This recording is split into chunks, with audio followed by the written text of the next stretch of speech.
Hello students, NCERT physics class 12th में आप सभी का स्वागत है। आज मैं आप सभी को धन्यवाद देता हूं जिन्होंने हमारे चैनल फ्री ऑनलाइन कोचिंग को 7 लाख सब्सक्राइबर तक पहुंचाया। और इसी उपलक्ष्य में मैंने एक वीडियो रिकॉर्ड किया है जो आप सबके लिए है, तो आप डिस्क्रिप्शन बॉक्स में लिंक पर क्लिक करके वो वीडियो देख सकते हैं। जैसा कि आप सभी जानते हैं कि हम लोग एनसीईआरटी अभ्यास प्रश्न को सॉल्व कर रहे हैं, तो आगे बढ़ते हुए हम लोग अगला क्वेश्चन करेंगे जो हमारे नोट्स के अकॉर्डिंग 20वें नंबर का है। तो आइए सबसे पहले प्रश्न पढ़ लेते हैं। इसमें दिया गया है, एक स्वचालित वाहन की बैटरी से इसकी चालक मोटर को जोड़ने वाले तारों में 300 एम्पीयर विद्युत धारा अल्पकाल के लिए प्रवाहित होती है। तो तारों के बीच प्रति एकांक लंबाई पर कितना बल लगता है? यदि इनकी लंबाई 70 सेंटीमीटर एवं बीच की दूरी 1.5 सेंटीमीटर हो, यह बल आकर्षण बल है या प्रतिकर्षण बल? तो देखिए, यहाँ पे एक बड़ा सा प्रश्न हमें दिया गया है, लेकिन उतना ही सरल है। बस इसको आपको ध्यान से समझना है। देखिए, यहाँ पे लिखा है एक स्वचालित वाहन। इसका मतलब होता है कि अपने आप चलने वाले वाहन जैसे कि कार, मोटरसाइकिल, ऑटो, ये हो जाते हैं। जैसे अगर बात करें बैलगाड़ी की या साइकिल की, तो इनमें क्या होता है, हमें धक्का लगाना होता है। जैसे बैलगाड़ी को पशुओं द्वारा खींचा जाता है, साइकिल चलाते समय हमें पैरों से बल लगाना पड़ता है। लेकिन अगर कार, मोटरसाइकिल की बात करें तो ये एक बार स्टार्ट होने के बाद अपने आप ही चलते हैं, इसलिए हम इन्हें स्वचालित वाहन कहते हैं। अब इनकी वाहन की जो बैटरी होती है, जैसे आपने देखा होगा, जैसे ये कार है तो यहाँ पे बैटरी लगी होती है, या कहीं कहीं किसी किसी कार में पीछे की ओर भी बैटरी लगी रहती है। तो इससे क्या होता है कि बैटरी से इसको पावर मिलती है, जिससे इसको चलाने वाली मोटर को पावर मिलती है, जिससे मोटर क्या होती है, चलती है। तो इसका अगर हम डायग्राम स्ट्रक्चर देखें तो कुछ इस तरीके से होता है, जिसमें आप देखें तो यहाँ पे देखिए ये बैटरी लगी होती है, और इसके बाद अगर हम देखें तो यहाँ पे इलेक्ट्रिक मोटर लगी हुई है, जिससे क्या होता है कि ये कार जो है आगे पीछे चलती है। अब क्वेश्चन को हम अच्छे से समझ सकते हैं। इसमें दिया गया है, एक स्वचालित वाहन की बैटरी से इसकी चालक मोटर को जोड़ने वाले तारों में 300 एम्पीयर विद्युत धारा बह रही है। देखिए, क्वेश्चन कहता है कि बैटरी और मोटर को जोड़ने वाले तार हैं। हम मान लेते हैं कि ये बैटरी है और ये मोटर है, इसी को जोड़ने वाले यहाँ पे तार होंगे। तो हम इनको यहाँ पे इस तरीके से बैटरी और मोटर को जोड़ने वाले हम ये तार मान लेते हैं कि 2 तार हैं। तो इसमें लिखा है कि बैटरी से इसकी चालक मोटर को जोड़ने वाले तारों में 300 एम्पीयर धारा बह रही है। तो हमें आई का मान दिया गया है, कितना है, 300 एम्पीयर। इसका मतलब है कि इन तारों में 300 एम्पीयर की धारा यहाँ पे बह रही है इसमें। लेकिन एक ही डायरेक्शन में बह रही का क्वेश्चन ये उठता है कि क्या एक ही डायरेक्शन में बह रही है? तो आंसर है नहीं। मैंने यहाँ पे तीर के चिन्ह जानबूझ के एक ही डायरेक्शन में बनाए हैं ताकि आपको बता सकूँ। ये बैटरी है, बैटरी में एक होता है प्लस पॉइंट और एक होता है माइनस पॉइंट, है ना। तो डायरेक्शन सेम नहीं होती, प्लस से धारा इस तरीके से निकलती है और माइनस पर इस तरीके से समाप्त होती है। तो डायरेक्शन कैसी होंगी, अपोजिट होंगी। तो चालक मोटर को जोड़ने वाले तारों में 300 एम्पीयर की धारा बह रही है, तो यहाँ से 300 एम्पीयर की इस तरीके से बह रही है अल्पकाल के लिए, यानी थोड़े समय के लिए। तो तारों के बीच प्रति एकांक लंबाई पर कितना बल लगेगा? प्रति एकांक लंबाई का मतलब होता है एक यूनिट में, जैसे 1 मीटर या 1 सेंटीमीटर। तो 1 मीटर मान लेते हैं। एसआई सिस्टम की बात करें तो मीटर जो है वो एसआई सिस्टम के अंतर्गत आता है, सेंटीमीटर आता है सीजीएस सिस्टम के अंतर्गत। तो हम ये मान के चल रहे हैं कि हमें 1 मीटर, अब इसकी लंबाई थोड़ा देख लेते हैं किस में दी गई। जैसे इसमें लंबाई दी गई है 70 सेंटीमीटर, तो हम मीटर में नहीं काउंट कर सकते। क्यों नहीं कर सकते?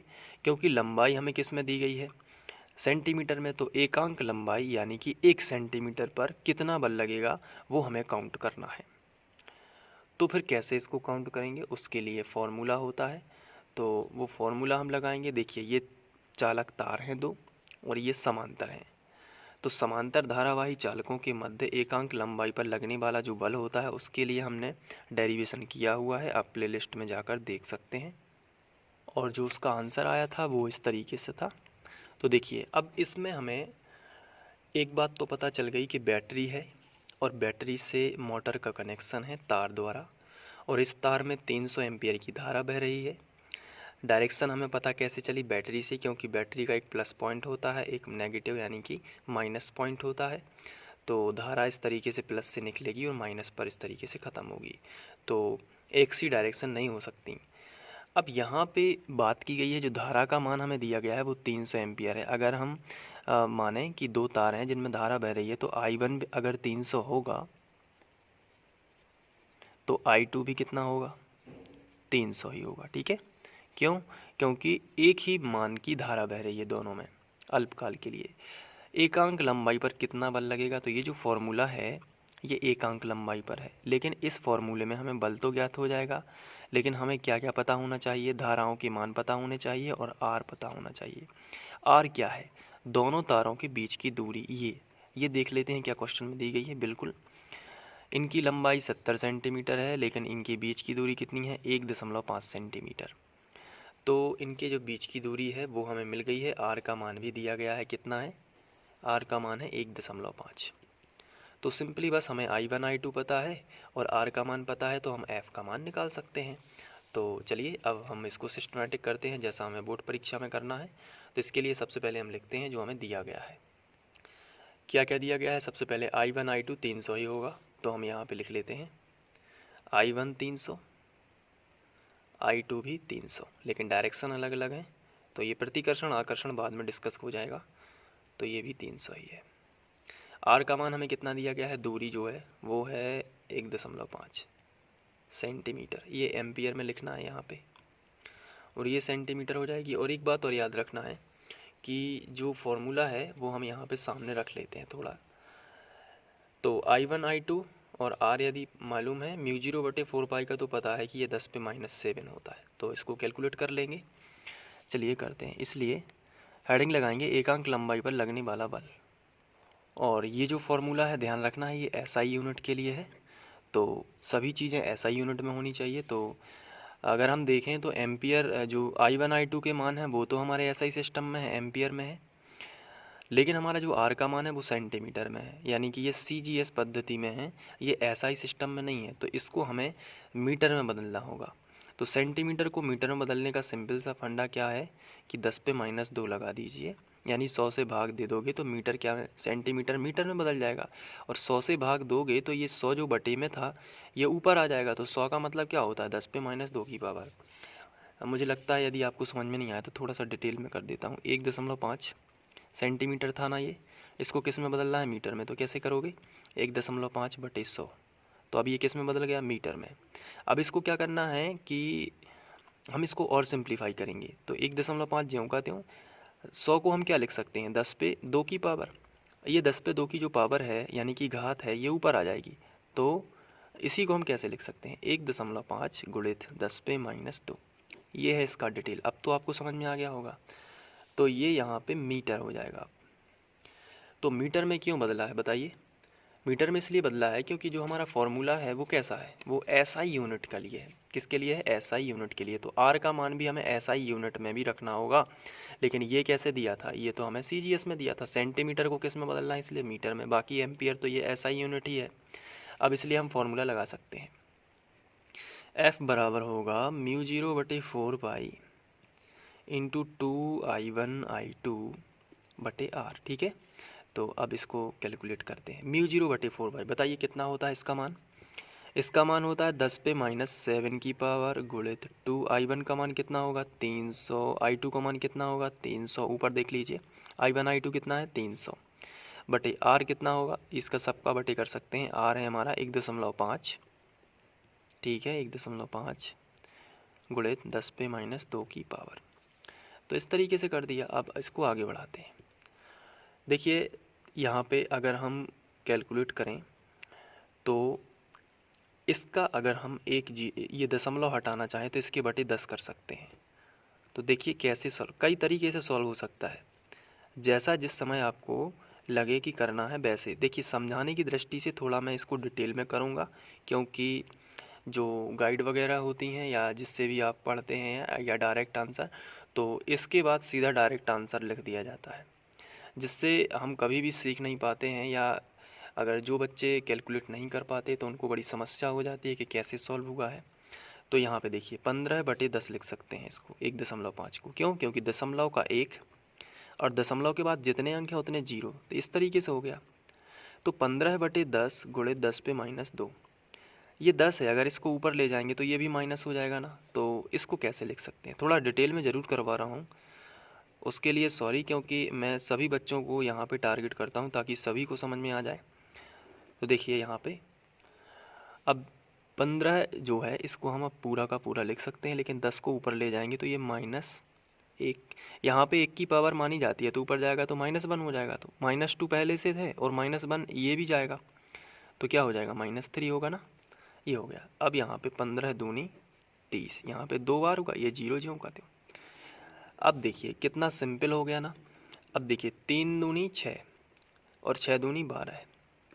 तो इस तरीके से हम लिख सकते हैं कि पहले अंकों का गुणा करेंगे, 0 को छोड़ देंगे, सबके 0 छोड़ दीजिए।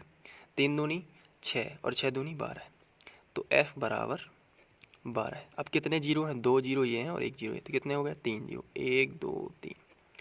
गुणित 10⁻7 पहले से था तो हमने लिख दिया, लेकिन 10⁻3 ये और ऊपर जाएगा तो ये प्लस हो जाएगा, तो इस तरीके से लिख सकते हैं 10/+3। अब -3 है, -7 है और +3 है, तो कितना बचेगा, -4 बचेगा ना। माइनस की संख्या बड़ी है, तो यहाँ पे हम क्या लिख सकते हैं, 12,000 गुणित 10⁻4 की घात। -4 का मतलब क्या होता है, -4 का मतलब होता है बटे में, या हमने दशमलव वाली ट्रिक भी बताई है, और यदि कम घात हो तो हम ऐसे भी कर सकते हैं, 12,000 बटे 10 पे प्लस की पावर यानी कि 4 0, 1 2 3 4, ये हो जाएंगे। प्लस क्यों हुए, इसका रीज़न ये है कि जैसे हम -4 की घात है, जैसे यहाँ पे लिखा है 12,000 गुणित 10 पे -4, तो इसको हम नीचे ले जाएंगे -4 को, तो क्या होगा, 12,000 10 पे 4 और 10 पे 4 यानी कि 1 के बाद 4 0, 1 के बाद 4 0 हमने लगा दिए। अब इसका भाग देंगे तो 1 2 3 4, 4 अंक हैं, तो 4 अंक बाद दशमलव लगेगा, 1 2 3 4, तो कितना आएगा आंसर, f बराबर 1.2।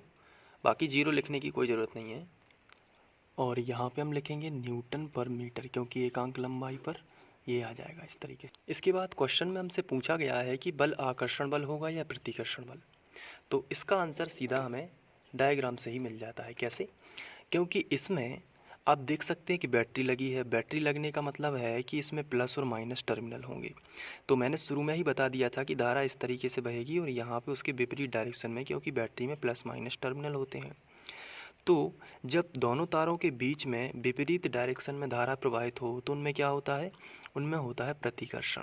प्रतिकर्षण क्यों होता है, क्योंकि हमने जब समांतर धारावाही चालकों के मध्य बल का व्यंजक किया था तो हमने देखा था कि जब एक ही तार में, यानी कि 2 तार हैं और उसमें विपरीत दिशा में धारा प्रवाहित होती है तो उनमें प्रतिकर्षण होता है। और क्योंकि हमने लॉरेंज बल के कारण दिशा ज्ञात की थी और मैंने आपको वहाँ पे डिटेल में समझाया भी था कि कैसे होता है, तो आप वो वीडियो भी देख सकते हैं। नहीं तो फिर आप ट्रिक से याद रख सकते हैं कि अगर विपरीत डायरेक्शन में है तो प्रतिकर्षण होगा और यदि समान डायरेक्शन में है तो आकर्षण होगा। तो अब ये समझ गए होंगे आप। तो यहाँ पे लिखेंगे बल जो है वो कैसा होगा, प्रतिकर्षी। तो अब आप इसको नोट कर सकते हैं, या जैसे मैंने आपको नोट्स प्रोवाइड किए हुए हैं उसमें सिस्टमैटिक लिखा है, तो आप वहाँ से भी डाउनलोड कर सकते हैं और इसको लिख सकते हैं। उम्मीद है कि आपको ये समझ में आ गया होगा। यदि आ गया है तो कमेंट में मुझे ज़रूर बताएं, और इससे मुझे पता चल जाएगा कि इस तरीके से आपको समझ में आता है। Thank you.